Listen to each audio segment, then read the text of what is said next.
In this video, we're going to be looking over this Graflex speed graphic. This is a 4x5, 4" by 5" fairly large format camera. These are commonly known as press cameras because they were used by members of the press many years ago, and they're just rugged, big heavy-duty cameras that were used very often. There's still a following for them, and this is one that I've had for several years, well actually quite a few years. I've never shot any film with this particular one. The last time I shot film with a speed graphic was 1987, and it was on the baby version of this that's 2 1/4 by 3 1/4, so a much smaller format, but very similar in how it worked.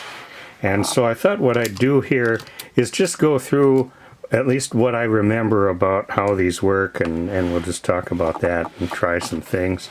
Now the speed graphic is different from the similar crown graphic in that the speed graphic has both a shutter up here in the lens and a focal plane shutter back here. So let's first look at the front shutter. That's where this control is to the down position of the front, and that means that this button is linked to working this shutter.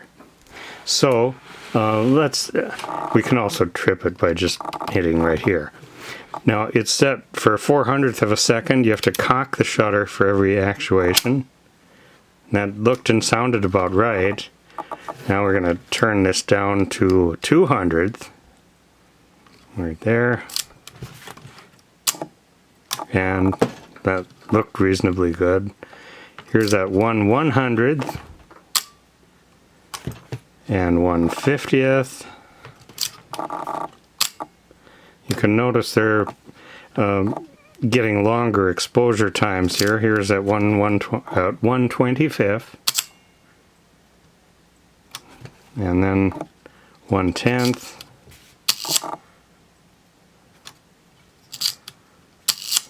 I don't know if that's actually a 1/10 of a second or if that's a little too long. Here's at a 1/5 of a second.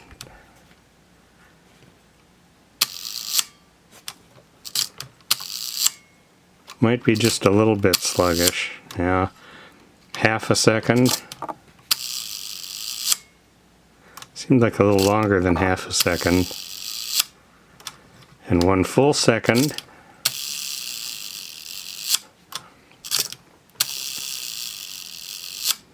Okay, and then there is the bulb where actually that's supposed to just close when I let up here. Okay, it didn't. Okay, I had to push upward to close it. And then on time, and that typically means you push it once to open it and push it again, and it didn't. Okay, there, it's a little sluggish. Okay, so we're going to keep it on time here because now we're going to look at a different thing here. So we can see the lens is open here. Now let's go around to the side here, and now to push this up, you kind of have to push the button in and go up here. Now you wind this shutter up with this key until, I'm sure it doesn't show very well here, but it says 1000 right here, and that's for a 1,000th of a second, and that's for working this focal plane shutter back here. And of course that means you have to have this shutter open like it is, and then you would put your film in here in one of the film holders, and they're typically a double-sided thing with a slide on each side so that you can put the film in, and then it's sealed in here light tight, and then there's a slide you can pull out, so then the film is right there, and then you take your picture and it exposes it. You push the slide back in and you pull the whole cartridge back out, the film holder, turn it around, push it back in with the other side facing that way and pull out that slide, and then you can take your picture and push that slide back in. So you typically get with those types of film holders 2 pictures per holder, so you'd have to have a whole bunch of those if you're going to take a bunch of pictures.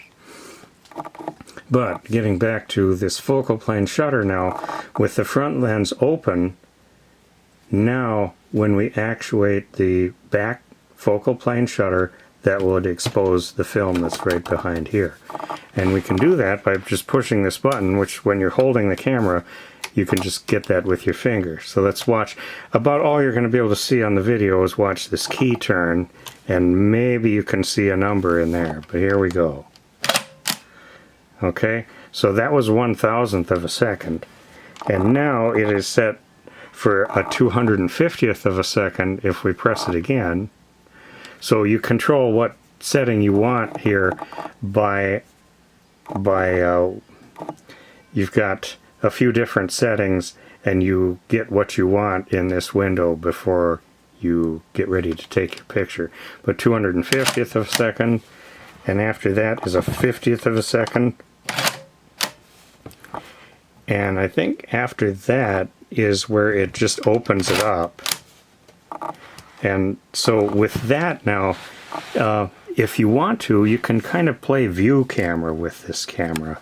I'm just going to back that out a little bit. If we flip up this cover on the back, there's a ground glass screen there. And now I don't know what we can see. If I put my hand in here, it's not set for close focus, but you can see that what's out here is now on this screen here. And you can get down here and look in there and compose your picture and focus and all that. And then you could take your picture, and you'd have to make sure that this shutter is left open and you use the front shutter if you're going to do it that way. Or you can do it the other way. But you have to choose. One of the 2 shutters has to be open for the other one to be used. And you've got to just know to do that, because there's no warning telling you to. A few more things about this camera. There's a little viewfinder here that you can get at here on the back, and you push that up, and then there's this little frame right here that you can pull up, and you can look through here and get a quick framing of your picture. Or you can use the viewfinder that's built in right here. And then this camera does have a coupled rangefinder that's up here on top. And then if you use these focus controls right here, and this is real stiff, but you can see that moves this in and out. It needs some lubrication because it's very stiff. You shouldn't have to turn that hard. But that is your focus, and there's some scales right here for approximate distance, but you can look through the rangefinder and get the images coinciding and know that it's in focus, or you can focus by visually looking at the ground glass screen in the back. Well, as I recall now, we left this open here. Okay, a few more things. These cameras have a removable lens board, and now we can take that off by working these 2 controls right there, and that frees this up to be lifted out and away from there. And now if we wanted to look at this again with the lens wide open, and then we can verify that the aperture control works, and we can see that it does. And we could look in there and just see, how does it look? I don't see any heavy fungus, possibly a little bit of haze and a few specks, but it looks pretty good. Sometimes it's hard to tell with these LED flashlights what you're looking at, but it looks like it's a reasonably good lens. And the shutter mechanism needs a little bit of attention from somebody who's an expert at that.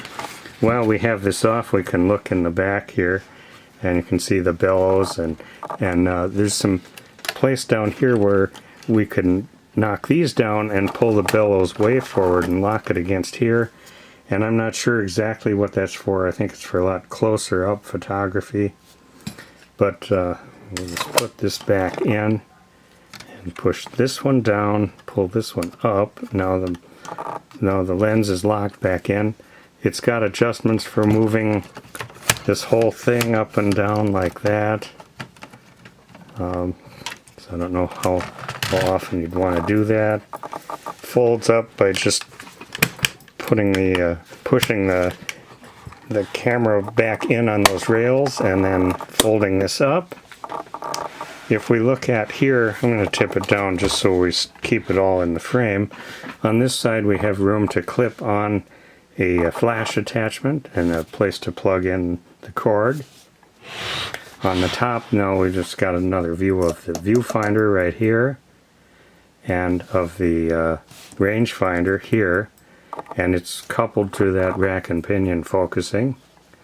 Right here on this viewfinder, I should mention this too, there's a little place in the front here where you can drop in one of these, a thing of a different, they make these of different sizes, and based on what lens you have, you can get these that are, well, they show the field of view that the lens is going to see, so that when you're looking through this viewfinder, you're going to see what your picture is going to look like.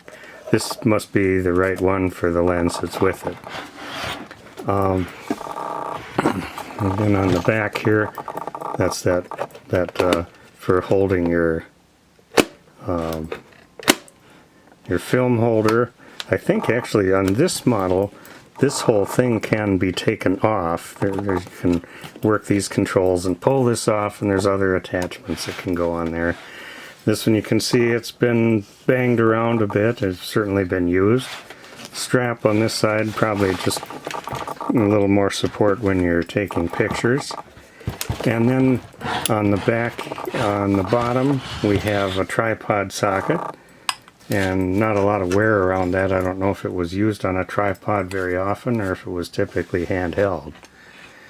But anyway, that is my overview of this 4x5 Graflex speed graphic, and I'm going to be selling this, and so that's why I'm checking it out here on video so that prospective buyers can look at that and assess its condition as they see me work with it. And perhaps you have one of these and you're just curious as to how things work, and maybe I've been a little bit helpful. But anyway, thank you for watching.